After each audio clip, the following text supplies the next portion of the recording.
آج بھی لوگ کہتے ہیں کہ شاید وہ حقیقی قاتل نہیں تھا۔ کچھ لوگ مانتے ہیں کہ کینیڈی کا قاتل کوئی اور شخص تھا۔ جب کینیڈی کو گولی ماری گئی تو وہاں بہت لوگ موجود تھے اور میڈیا بھی تھا جس نے پوری واقعے کو ریکارڈ کیا۔ ایک خاتون جو اس واقعے کو مکمل طور پر ریکارڈ کر رہی تھی، جس کا نام کسی کو معلوم نہیں تھا، دکھنے میں وہ خاتون ایک رشین لگتی تھی۔ وہ اس واقعے کو اس طرح سے ریکارڈ کر رہی تھی کہ جس طرح سے اسے کوئی ڈر، کوئی خطرہ، کوئی پریشانی یا کوئی پشیمانی نہ ہو۔ اس کے بعد اس سے وہ ویڈیو لے لی۔ وہ ویڈیو اس سے لینے کے بعد امریکن ایجنسیز نے نہ جانے کن مقامات پر ٹرانسفر کر دی، آج تک کوئی نہیں جان سکا۔ اور وہ خاتون کون تھی، اس کا راز بھی آج تک پراسرار کہانیوں میں ہی ملتا ہے، لیکن آج تک اس معمے کو سلجھایا نہیں جا سکا۔ ہماری آج کی 5ویں مسٹری سٹوری میں ہم بات کریں گے ایمیلیا ایرہارت کی۔ ایمیلیا ایرہارت ایک مشہور پائلٹ تھی اور پہلی خاتون تھی جنہوں نے اکیلے اٹلانٹک اوشن کے اوپر سے پرواز کی تھی۔ 2 جولائی 1937 کو ان کا طیارہ پراسرار طور پر غائب ہو جاتا ہے۔ امریکہ اس طیارے کو ڈھونڈنے کی ہزارہا کوششیں کرتا ہے لیکن ناکام رہتا ہے اور آخر کار 5 جنوری 1939 کو اسے بغیر اس کی لاش ملے مردہ قرار دے دیا جاتا ہے، لیکن آج بھی اس کی لاش نہیں مل سکی۔ یہ کہانی بھی اپنے آپ میں ایک پراسرار کہانی سے کم نہیں ہے اور ایمیلیا ایرہارت آج تک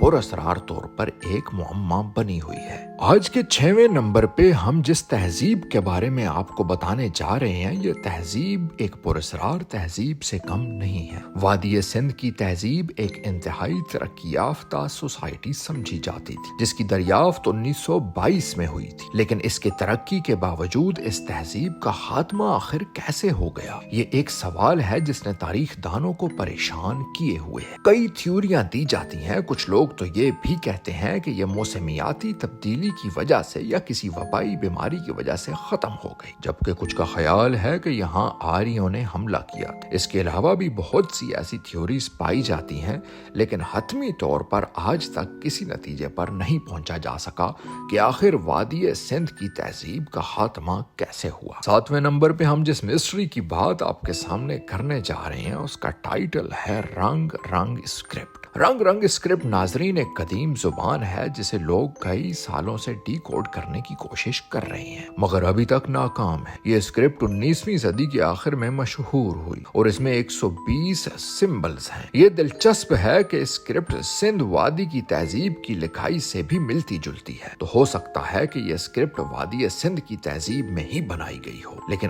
آج تک کسی حتمی نتیجے پر نہیں پہنچا جا سکا۔ 8ویں نمبر پہ ہم بات کرتے ہیں اسٹون ہیج کی۔ اسٹون ہیج ناظرین انگلینڈ میں موجود ایک پتھر کی بڑی بڑی چٹانیں ہیں جو تقریباً 5000 سال پہلے بنائی گئی تھی۔ کچھ تاریخ دان مانتے ہیں کہ یہ کسی نجومی یا صحت کے مقصد کے لیے بنائی گئی ہوں گی۔ کچھ لوگوں کا خیال یہ بھی ہے کہ شاید اس کو کسی خلائی مخلوق یا کسی ایسی طاقت کے ذریعے بنایا گیا تھا جو ہمیں کچھ نہ کچھ میسج پہنچانا چاہتے تھے، لیکن آج تک اس مسٹری سٹوری کا پردہ فاش نہیں کیا جا سکا۔ 9ویں نمبر پہ ہم بات کریں گے شیفرڈز مونومنٹ کی۔ ناظرین انگلینڈ میں ایک مشہور یادگار جسے شیفرڈز مونومنٹ کہا جاتا ہے، اس پر نیکولس پوشن کی پینٹنگ موجود ہے۔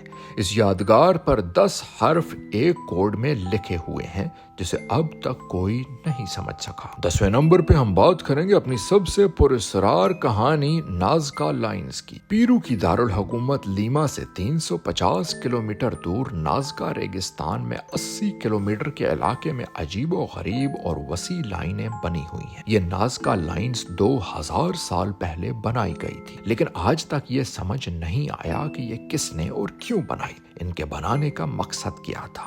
کیا یہ ہم انسانوں تک کوئی پیغام رسائی کے لیے کوئی طریقہ تھا یا کچھ اور؟ یہ کسی انسان نے بنائی تھی یا کسی اور مخلوق نے؟ آخر یہ زمین پر موجود کیوں ہے اور یہ کیوں ایک مکمل پیٹرن کو ظاہر کرتی؟ ناظرین، ہم نے آج آپ کو 10 مسٹری سٹوری کے ڈیفرنٹ ٹائٹلز کو تھوڑا بہت ایکسپلین کرنے کی کوشش کی ہے۔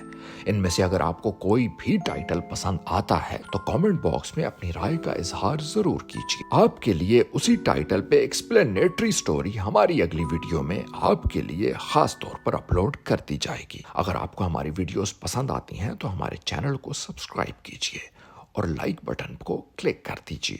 اسی کے ساتھ چاہیں گے آپ سے اجازت، ملتے ہیں کسی اور ویڈیو میں کسی اور پراسرار کہانی کے ساتھ۔ اللہ حافظ۔